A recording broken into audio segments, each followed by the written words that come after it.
o presidente Bolsonaro está traindo a população. É essa a questão? Ele É. está com a estratégia errada na intenção certa. Ou seja, só que essa estratégia eu não acredito que vai funcionar. Olha, eu conheço o Bolsonaro já há muito tempo. É amigo meu desde o começo da década de 2000. Né? Nós trabalhamos juntos justamente na questão da estação espacial e outras coisas. Então, quando você tem um amigo, né, você deve ter alguns, você não vai concordar com ele em tudo, porque senão você não é amigo, você puxa saco. Então, a gente precisa ter, né, esse trabalho em conjunto. Às vezes ele concorda comigo, às vezes não, às vezes eu concordo com ele, às vezes não, mas tem que ser esse voto de confiança. E o que acontece? Né? Ele sabe que ele pode confiar em mim porque eu nunca fiz qualquer coisa que fosse contrário àquilo que a gente conversou desde o começo. O que eu estou fazendo aqui é seguir exatamente na mesma linha. Né? Então, naquele dia que ele falou aquilo, era o dia da posse do Trump. Provavelmente ele estava meio chateado também. Lembra que ele foi candidato à presidência da Câmara 4 vezes. E isso foi uma das coisas que me motivou, inclusive, me inspirou a ser candidato agora. Mesmo que ninguém te apoie, mesmo que você está sozinho, mas você tem que colocar ali a sua opinião, por que você está ali. Negativa, eu vou continuar junto, mesmo porque isso são duas estratégias em paralelo. Se você for olhar, tem essa estratégia que o partido escolheu, e eu respeito o partido nessa escolha, ele está ali fazendo essa estratégia, e tem a minha estratégia. Eu estou indo aqui em paralelo. Se eu conseguir ganhar a presidência do Senado, pode ser improvável? Pode, mas se eu conseguir, a gente tem a presidência de lá.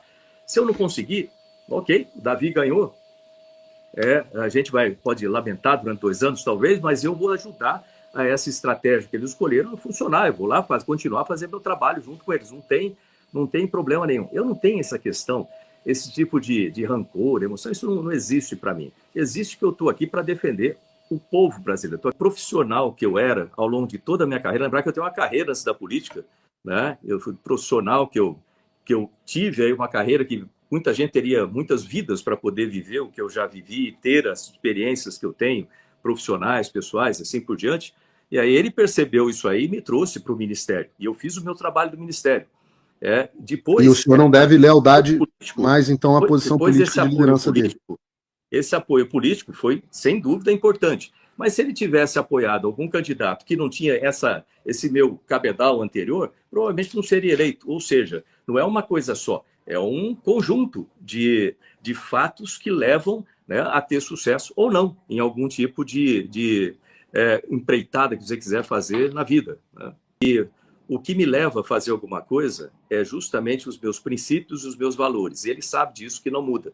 E eu estou fazendo isso, inclusive, para ajudá-lo. Lembra que tem o processo da anistia, lembra que a gente quer que ele seja o candidato do partido em 2026, e se ter um presidente do Senado, isso aí ajuda e muito. Ou seja, eu estou trabalhando exatamente na mesma direção. Né? Agora, essa questão de, olha, você está traindo alguém, é negativo. Eu estou trabalhando para aquilo que a gente sempre fez. Né? Eu poderia falar a mesma coisa. Pô, vocês estão traindo a população que o tempo todo o presidente Bolsonaro está traindo a população. É essa a questão? Ele está com a estratégia errada na intenção certa. Ou seja, só que essa estratégia eu não acredito que vai funcionar. Você está usando uma estratégia ruim para tentar resolver um problema anterior. Ou seja, isso não é a coisa mais lógica, do meu ponto de vista. Elas estão adotando uma estratégia equivocada, trabalhando contrário àquilo que elas sempre falaram. Basicamente é isso. Olha, gente, o que eu espero é o seguinte, que esses senadores que votaram ou que colocaram o seu nome a favor do impeachment, esses 36, agora eles mantenham a sua coerência, não trabalhem contrário àquilo que eles falaram, né, e votem no candidato da direita. Tem o Girão, nós estamos juntos nisso aí, então não tem esse problema. Agora, o que não pode é a gente continuar nesse marasmo, continuar fazendo nada com relação ao que acontece ali no Senado, né? E para isso nós vamos ter que ter mudanças. E é isso que eu estou falando aqui, sobre mudanças. Agora, o que a gente também não pode fazer, e o que é punido com morte em tempos de guerra, é tiro amigo. Então, a gente está, de certa forma, quando o pessoal fala que a direita é dividida, é que a gente ataca e estão nos defendendo. Isso é uma coisa que é inaceitável, né, numa manobra de guerra. E eu fico muito chateado em ver, né, pessoas que a gente espera que defendam os interesses da direita, justamente, combaterem contra aqueles que estão fazendo a mesma coisa. É triste, mas faz parte. Como o Valdemar me falou, ele falou assim, olha, você vai ficar decepcionado com muita gente. Eu falei assim, olha, é melhor ficar decepcionado com os outros do que ficar decepcionado comigo. E é isso que eu estou fazendo.